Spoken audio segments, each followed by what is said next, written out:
Hello friend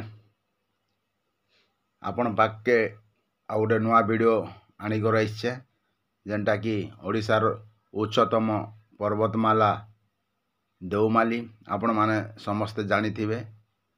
तो आपण माने ई देवमाली पर्वत हला कोरापुट जिला सिमिलीगुड़ा प्राय 18-19 किलोमीटर रे अवस्थित।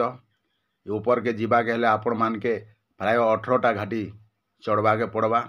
एटा देखन रास्ता आपण मान के पूरा दृश्य मुई देखौचे देवमालीटा देखन इटा आपण माने देखन इटा रास्ता अच्छे ऊपर पूरा समतल अच्छे छुटिया छुटिया गच अच्छे आर इटा हला ऊपर इको प्लांट अच्छे इने पानी मिलबारटा बहुत असुविधा।